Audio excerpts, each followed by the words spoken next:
Hello student, today I explain chapter 9 standard 7 rational number. आज हम rational number के बारे में पढ़ेंगे। ठीक है, अब रेशनल नंबर क्या होता है सबसे पहले ये समझ लेते हैं कि रेशनल नंबर किस तरह से लिखे जाते हैं और कैसे इनको एक्सप्रेस किया जाता है। लास्ट हमने पहले भी 6 स्टैंडर्ड में कुछ नंबर्स पढ़े होंगे। जो नंबर्स होते हैं इंटीजर्स भी पढ़ लिए हैं आपने, नेचुरल नंबर्स भी पढ़ लिए हैं। और ये नंबर आपको जैसे फ्रैक्शन हमने पढ़े थे, न्यूमिनेटर एंड डिनोमिनेटर होता है, यानी जो अपॉन वाले नंबर होते हैं उनको हम फ्रैक्शंस बोलते हैं। तो ये चैप्टर काफ़ी तरीके से आपको फ्रैक्शन का भी रिमेंबर कराएगा कि फ्रैक्शन जैसे ये सम होते हैं। ठीक है, देखते हैं आगे कैसे इनको एक्सप्रेस किया जा सकता है। ओके, हमारी टेक्स्ट बुक में ही रेशनल नंबर लिखा है। What are rational numbers?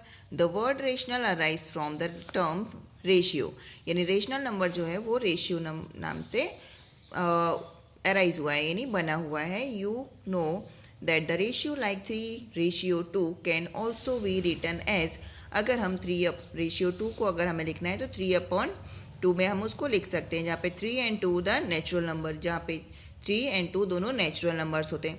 यहाँ पे खाली एक चीज़ होती है कि जो Q है ना, मतलब अगर हम उसको एक्सप्रेस करेंगे तो P/Q में एक्सप्रेस करते हैं, यानी जो 3 है वो P है एंड 2 है वो Q है। इसमें कभी भी Q जो है वो ज़ीरो नहीं होता है ना। ज़ीरो होगा तो क्या होगा, उसका वैल्यू ज़ीरो हो जाएगा, डिवाइड करेंगे तो ज़ीरो आ जाएगा। इसलिए Q is not equals to zero. P तो ज़ीरो हो सकता है लेकिन Q कभी भी इसमें ज़ीरो नहीं हो सकता है। ओके, अब एक्सरसाइज सॉल्व करते हैं। किस तरह से सॉल्व होगी exercise? Exercise 9.1 first number question, list 5 rational numbers between. आपको 5 रेशनल नंबर लिखने हैं। 2 नंबर्स गिवन है, उनके बीच में आपको कितने रेशनल नंबर आ सकते हैं, लेकिन आपको सिर्फ 5 के ही नंबर्स बताने हैं। तो -1 एंड 0, -1 एंड 0 के बीच में आपको रेशनल नंबर लिखने हैं। तो अब किस तरह से फाइंड करेंगे देख लेते हैं। यहाँ पे अगर आप -1 और 0 के बीच में यहाँ पे अगर फ्रैक्शन में करते हैं तो कुछ नहीं है, तो हमने यहाँ पे 1 सपोज किया है, तो 1 सपोज कर लेंगे। ठीक है, अब कभी भी नंबर्स को हम इक्विवेलेंट फ्रैक्शन निकालना, इक्विवेलेंट मतलब उसके ही बराबर जैसा, अगर हमें दूसरा फ्रैक्शन चाहिए तो हम सेम नंबर से मल्टीप्लाई करते हैं। तो आप कोई भी नंबर से मल्टीप्लाई करते हैं, मैंने यहाँ पे 6 से मल्टीप्लाई किया हुआ है। ऐसा ज़रूरी नहीं कि जो मैंने यहाँ पे एक्सप्लेन किए हैं वही सेम नंबर आपके भी आंसर्स में आए। आप कोई भी नंबर्स के अकॉर्डिंग इसको सॉल्व कर सकते हैं सम को। तो मैंने यहाँ पे 6 से मल्टीप्लाई किया है दोनों को, तो यहाँ पे नंबर आ गया -6/6 एंड 0 को भी मल्टीप्लाई करेंगे 6 से, तो ऊपर 0 एंड 6।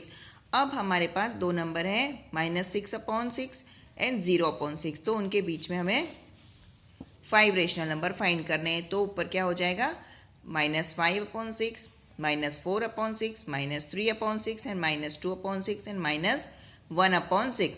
तो यानी दोनों -1 और -1 एंड 0 के बीच में ये 5 रेशनल नंबर्स फाइंड हो गए। नेक्स्ट क्वेश्चन में भी हमको सेम मेथड करना है। -2 एंड -1 के बीच में हमको फाइंड करना है, तो सेम मेथड मैंने यहाँ पे यूज़ किया है। 6 से मल्टीप्लाई कर देंगे तो -12/6 एंड यहाँ पे -6/6। तो इनके बीच में बहुत सारे नंबर्स आ सकते हैं, तो मैंने यहाँ पे -11/6, -10/6, -9/6, 8/6 एंड -7/6 लिखा है। ये कोई दूसरे मेथड से भी हो सकते हैं। अब सेकंड चीज़ ये है कि अगर आप इनको शॉर्ट फॉर्म में, यानी इनको अगर ये दोनों एक ही टेबल में आ रहे हैं, देखिए 10 और 6 दोनों एक ही टेबल में आते हैं, 2 के टेबल में, तो हम इसको कट भी कर सकते हैं, तो इसकी रिड्यूस फॉर्म भी लिख सकते हैं। तो -2/3 भी लिखा जा सकता है। ये दोनों 3 के टेबल में आते हैं तो हम 3 से इसको कट कर सकते हैं, यानी जो भी नंबर्स एक ही टेबल में आ रहे हैं हम उनको रिड्यूस भी कर सकते हैं। बट आप कन्फ्यूज हो गए, इससे अच्छा आप इसको इसी तरह से रहने दीजिए। ये आपके 5 रेशनल नंबर हैं। क्वेश्चन नंबर 3 पे आ जाते हैं। यहाँ पे ऑलरेडी ये फ्रैक्शन में ही है रेशनल नंबर, तो इसको क्या करेंगे, बट यहाँ पे देखना है कि ये दोनों नंबर्स नीचे हमको इक्वल लाने हैं। ठीक है, जैसे हम फ्रैक्शन में करते हैं कि एलसीएम लेके दोनों नंबर्स को सेम कर लेते हैं, बट अगर हम दोनों नंबर्स को यहाँ पे हम एलसीएम लेके आते हैं तो इसको 3 से मल्टीप्लाई करेंगे, इसको 5 से, तो दोनों के जो डिनोमिनेटर है वो 15 हो जाएंगे। बट हमें ऑलरेडी 5 रेशनल नंबर चाहिए, तो जबकि अगर हम 15 लेते हैं तो दोनों के नंबर्स 5 नहीं मिलते हमको। तो हम एक ऐसा नंबर सर्च करते हैं जो 15 से और भी ज़्यादा बड़ा हो और दोनों के टेबल में आता हो, यानी दोनों नंबर से डिवाइड होता हो। तो यहाँ पे मैंने 45 नंबर जो है वो सर्च किया कि 45 नंबर 5 के टेबल में कट हो जाता है, 5 से भी और 3 से भी। तो यहाँ पे हम डिनोमिनेटर 45 लेके आएंगे। अब 45 लाने के लिए हमें क्या करना होगा, यहाँ पे 5 को 9 से मल्टीप्लाई करना है, तो सेम एज 9 से ऊपर भी न्यूमिनेटर को भी मल्टीप्लाई करेंगे और 3 को हम 45 लाने के लिए 15 से मल्टीप्लाई करेंगे। तो 2 को भी हमको 15 से ही मल्टीप्लाई करना है। तो हमारे पास जो नया नंबर आएगा वो आएगा -36/45 और -30/45। अब 36 एंड 30 के बीच में हमको रेशनल नंबर लिख देने हैं।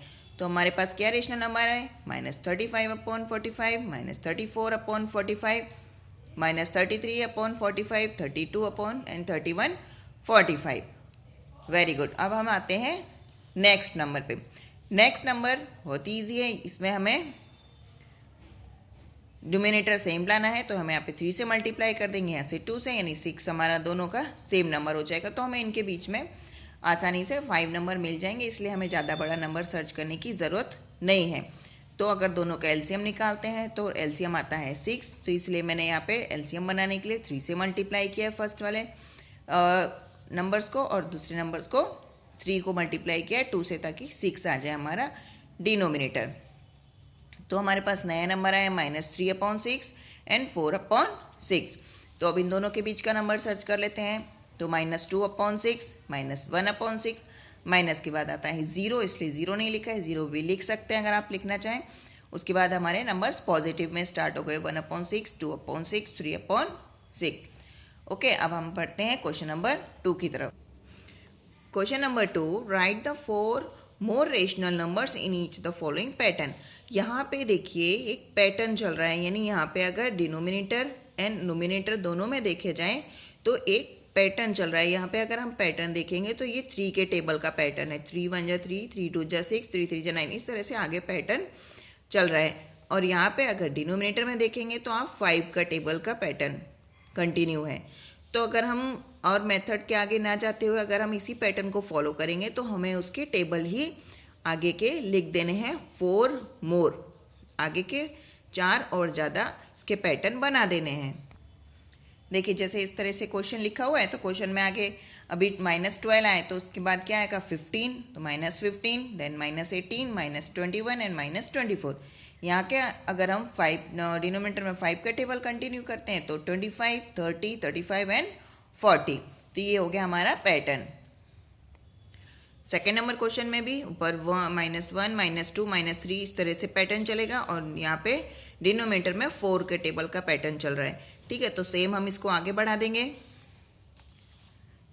तो -4, -5, -6, -7, और यहाँ पे 4 का टेबल है तो उसको भी कंटिन्यू करेंगे, 16, 20, 24 एंड 28। ठीक है, अब नेक्स्ट वाला नंबर है हमारा थर्ड नंबर, उसमें भी हमको सेम पैटर्न, यहाँ पे -1 है, उसके बाद पॉजिटिव नंबर है तो हमें पॉजिटिव में ही लेना है, और डिनोमिनेटर में नेगेटिव में नंबर्स है तो हमें कंटिन्यू में नेगेटिव में नंबर्स लिखने हैं।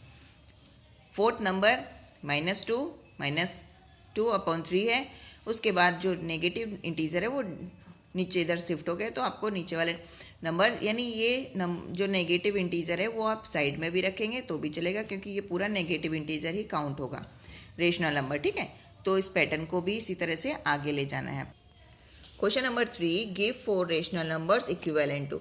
इक्विवेलेंट नंबर्स हमको उसके और फाइंड करने हैं। तो इक्विवेलेंट मतलब इसी के आगे जैसे और नंबर हो, तो क्यों ना हम दोनों नंबर्स को पहले 1 से मल्टीप्लाई करते हैं। अब 1 से मल्टीप्लाई करेंगे तो सेम नंबर आएगा, तो हम उसको पहले दोनों नंबर्स को यानी रेशनल नंबर्स को मल्टीप्लाई करेंगे 2 से। ठीक है, फिर 3 से, फिर 4 से, फिर 5 से, इस तरह से हमें आगे 4 रेशनल नंबर फाइंड हो जाएंगे।